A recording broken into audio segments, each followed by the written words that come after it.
મારું નામ કીધું તું તેમ મને શું કીધું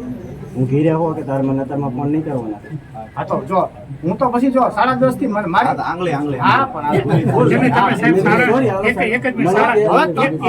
તમે લોકો ગમે ત્યારે આપણો માણસ એની ભૂલ છે પણ એ માણસને તમારે શાંતિથી પણ કહેવાય ભાઈ મારો નોકરીનો આ ટાઈમ નથી છતાંય તારો ફોન આવ્યો છે હું તને આ કહી દઉં અને મને ખબર છે એની વસ્તુ એ બાબતે ક્યારે તપાસ કરાવશો તે મને 5 દિવસ આપો એ બાબતના 5 દિવસ પછી મને હવે અમે બધા કનેક્ટ સાથે એટલે મને એ વન બાય વન સ્ટાફ છે આવડો મોટો સ્ટાફ છે દરેક ગામમાં તલાટી છે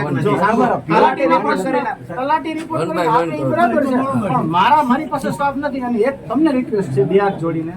કે તાલુકા પંચાયતમાં 7 ક્લાર્કની જગ્યાએ સાથે ખાલી છે મારી પાસે એક પણ ક્લાર્ક નથી અમે કરીએ રજૂઆત કરશું એ બી રજૂઆત કરશું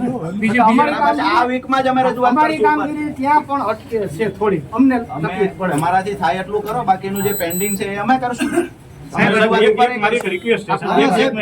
મારી એક રિક્વેસ્ટ છે રાજુભાઈ 1 મિનિટ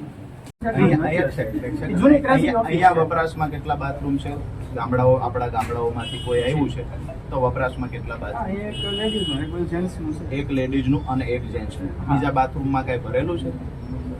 જોઈ જઈશું કદાચ જૂનો ભંગાર પડ્યો હોય તો બાથરૂમ ભંગાર ભરવાની વસ્તુ છે કે પછી લોકોનો ઉપયોગી થવાની વસ્તુ આપણે તો મોટા મોટા બોર્ડ મારીએ છીએ સ્વચ્છ ભારત સ્વચ્છ અભિયાનના બોર્ડ મારીએ છીએ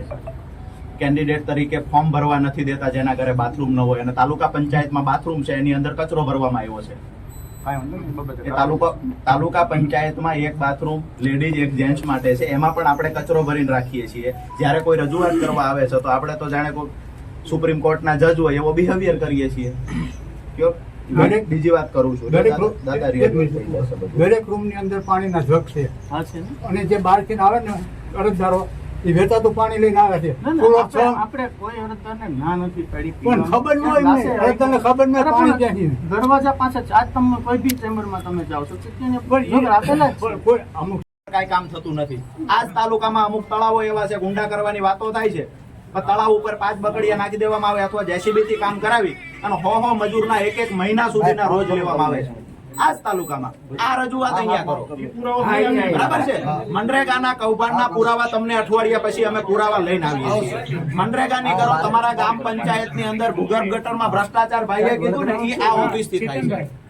બરાબર છે એ રજૂઆત અહીંયા કરો તમારા ગામમાં આરસીસી રોડ થાય છે તો એની રજૂઆત અહીંયા કરો જેમાં ભ્રષ્ટાચાર થાય છે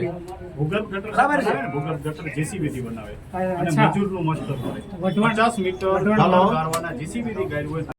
આ તાલુકાની તમામ કચેરીઓને કહીએ છીએ પછી મામલતદાર ઓફિસ હોય તો ભલે તમારી હોય તો ભલે બાજુ પોલીસ સ્ટેશન હશે તો ભલે ક્યાંય પક્ષપાત રાખીને કોઈ કામ કરશે સાહેબ એની સામે આજ રીતે મોરચો માંડશું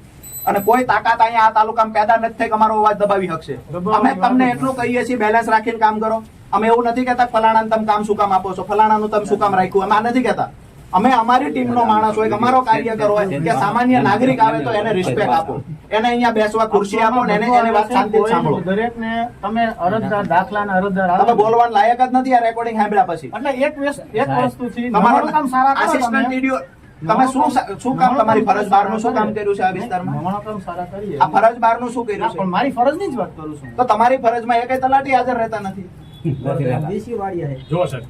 એકેય હાજર નથી રહેતા એક તલાટી અડધા અધિકારીઓ રાતે ફોન કરાય એવી સ્થિતિ નથી હોતા એક તલાટી હોય ને સાહેબ તમને કહીએ છીએ પંચાયત નું કામ એમ તલાટી હાજર નહીં રહે ફરિયાદ કોને કરશો કરો મને કરો બરાબર છે તમે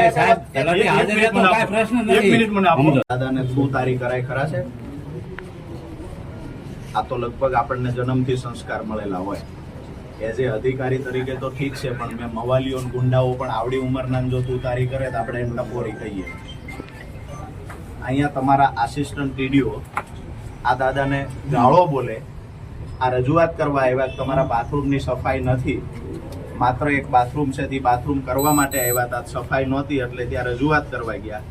તું બહાર નીકળ કઈને હું જાહેરમાં ન બોલી શકું એવી ગાળો એ દાદાને ભાંડવામાં આવી દાદા ગાળો શું બોલ્યા એ ન બોલતા પણ શું અનુભવ છે નહીં પણ વિડીયો ચાલુ છે એ ગાળો બોલે આપણે ના બોલાય